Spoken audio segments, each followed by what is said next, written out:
Olá, eu sou o professor Ricardo Ribas e hoje eu trouxe um vídeo importantíssimo, tanto para a empresa quanto para os órgãos públicos, por servidor público.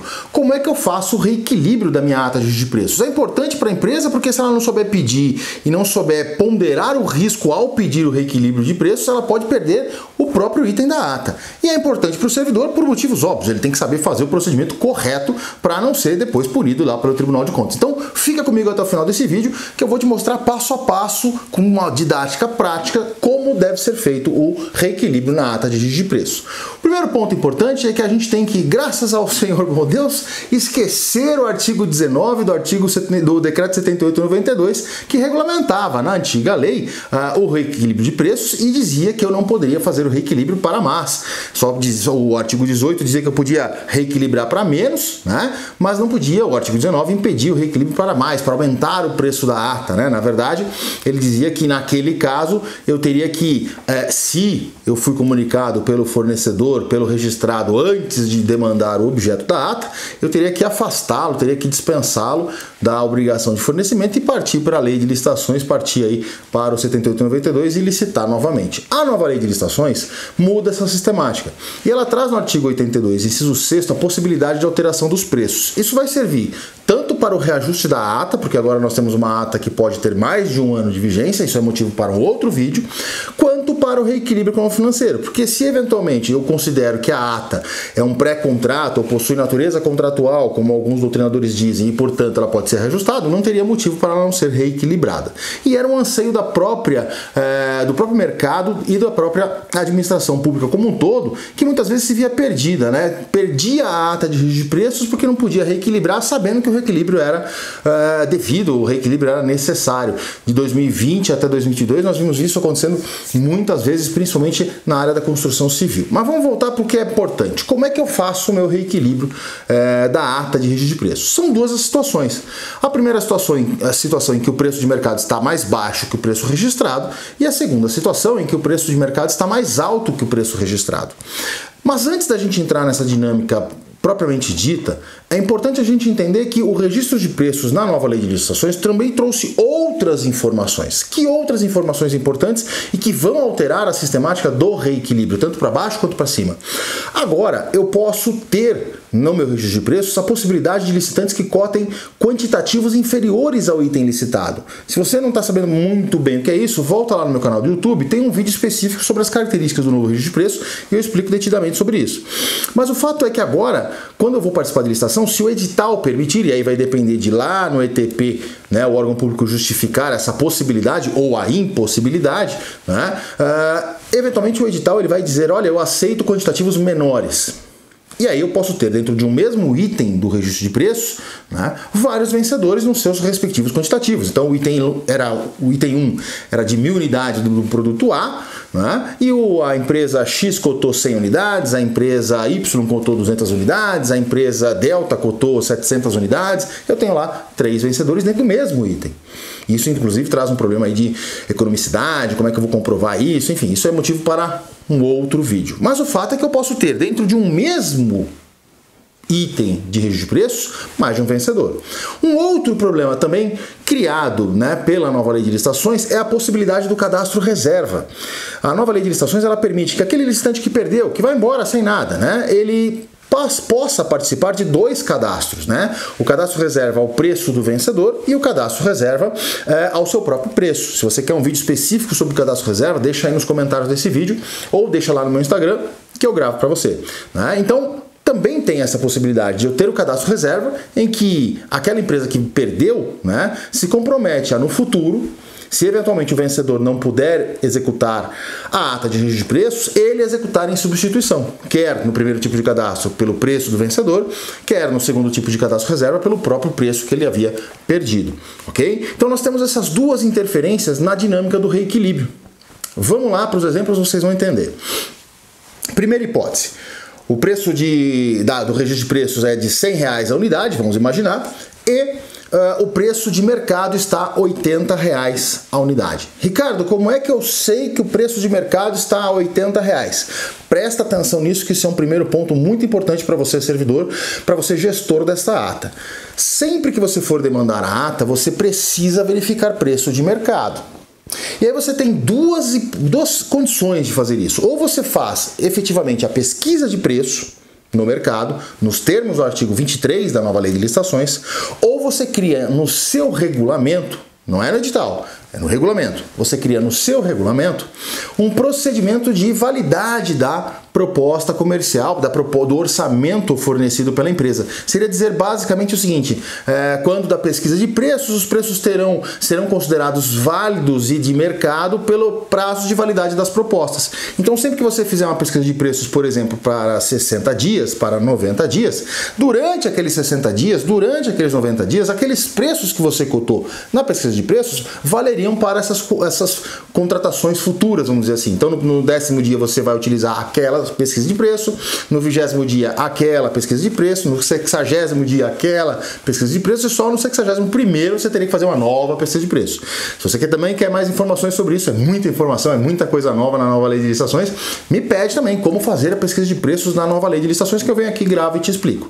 Mas o primeiro ponto é, para saber que o meu preço de mercado está a R$80, eu fiz pesquisa de preço.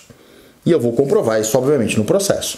Muito bem, como o preço de mercado está a 80 e o preço registrado está a 100, eu vou questionar, eu tenho que dar esta preferência, eu vou questionar se o vencedor da ata, ele executa a 80.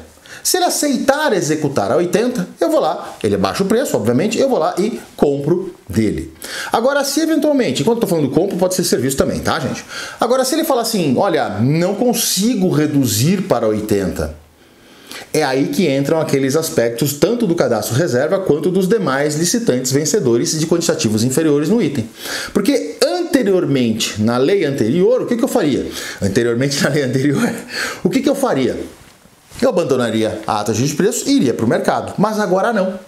Agora eu tenho que questionar tanto os demais licitantes quanto, que foram vencedores daquele item, quanto eventuais cadastros reserva. E aí eu vou perguntar, empresa B, você aceita fornecer por 80? Não aceita? Empresa C, empresa D, cadastro reserva. Você aceita executar por 80? Se algum deles aceitar, você faz a demanda exatamente com eles, você faz a contratação justamente com eles. Então essa é a primeira forma, é a forma mais fácil. A hipótese mais simples, quando o preço de mercado está para baixo.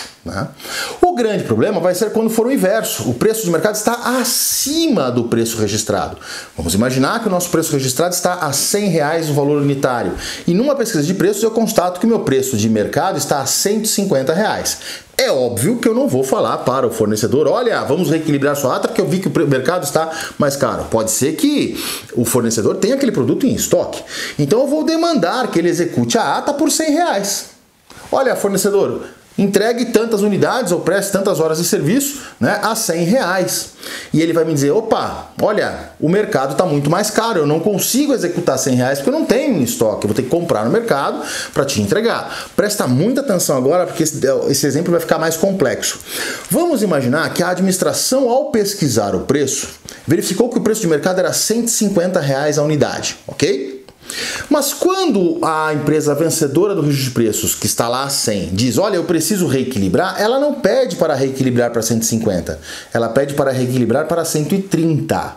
Por que isso, Ricardo? Porque pode ser que ela tenha um fornecedor de insumos mais barato do que aquele que você alcançou na sua pesquisa de preços. Pode ser que isso aconteça. Então guarda aí, mercado 150, era 100 o registrado, pediu para ir para 130. Eu posso deferir o reequilíbrio? A resposta é, depende. Depende do quê? Da existência de outras empresas vencedoras do mesmo item e de cadastro reserva. E empresa, é aqui que você precisa prestar atenção, porque é aqui que você corre o risco de perder esse fornecimento para as outras empresas. Porque o que vai fazer a administração? Vai questionar tanto os demais vencedores dos itens, quanto depois o cadastro reserva. Essa é a ordem, tá, gente? Porque o cadastro é reserva. Depois do vencedor ou dos vencedores do item, eu vou para os cadastros reserva. Primeiro reserva o preço do vencedor, segundo reserva o próprio preço. Então essa é a ordem. E aí vamos imaginar lá, não tinha lá o A que cotou 100 unidades, o B que cotou 200 unidades, o C que cotou 700 unidades, eu vou questionar para o B e para o C em ordem. Ô, empresa B, você executa... vamos imaginar que o A tenha cotado 100 unidades a R$100, o B tenha cotado 200 unidades a R$200 e o C tenha cotado 700 unidades a R$700, a R$300. Então vamos lá. B, você executa por 100, e ele vai dizer, mas meu preço é 200? Sim, só que eu constatei que o mercado está 150. 200 eu não posso pagar. E mais, repare agora, eu posso permitir que o B forneça 150? Não. Por que não? Porque o A pediu um reequilíbrio para 130. Então, mesmo eu constatando que o preço de mercado é 150, eu não poderia deferir isso para os outros vencedores ou para o próprio cadastro reserva. Eu tenho que respeitar ali a preferência de contratação. E aí eu tenho que perguntar, ô B, você fornece por 100? Não? Ok. 200 eu não posso pagar porque está além da minha, pesquisa de preços. Quanto você faz para baixo? E aí, eventualmente, se o B responder que faz algo menos que 130, que foi o pedido do A para reequilíbrio, você contrataria com o B. Se o B falar, olha, eu não consigo sair de 200, olha, o máximo que eu consigo fazer é 140, não poderia deferir a contratação para o B, porque 140 está acima do 130, que foi o pedido de reequilíbrio do A. E aí eu vou para o C. C, você cotou 700 unidades a R$300. Você faz por R$100? Não, não faço. Você faz por qual valor? E tentem aí uma dica para a negociação, né? Não informe o valor que você já tem do pedido de reequilíbrio, justamente para tentar uma negociação. E aí vamos imaginar que o C diga, eu faço por 120. Poxa, ele vai ser o fornecedor.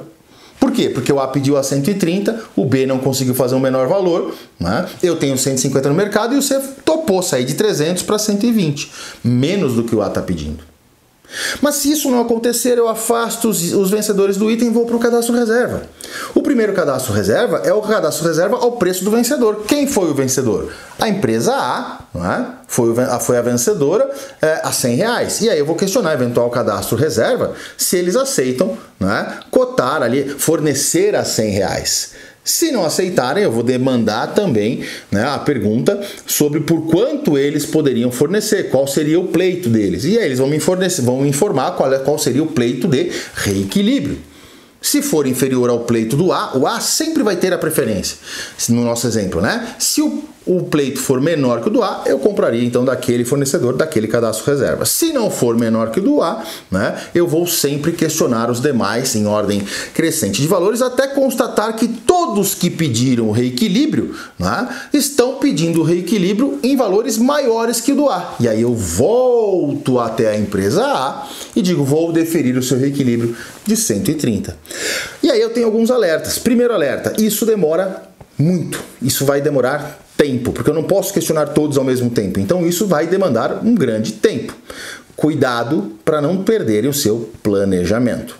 Segundo, o A sempre tem a preferência. Ele é o vencedor da ata. Então se eventualmente alguém fizer menos que o pedido do A, ok, pode ser contratado. Agora, se não fizer, eu tenho que voltar e realizar o fornecimento, executar a ata com o A, que é o vencedor.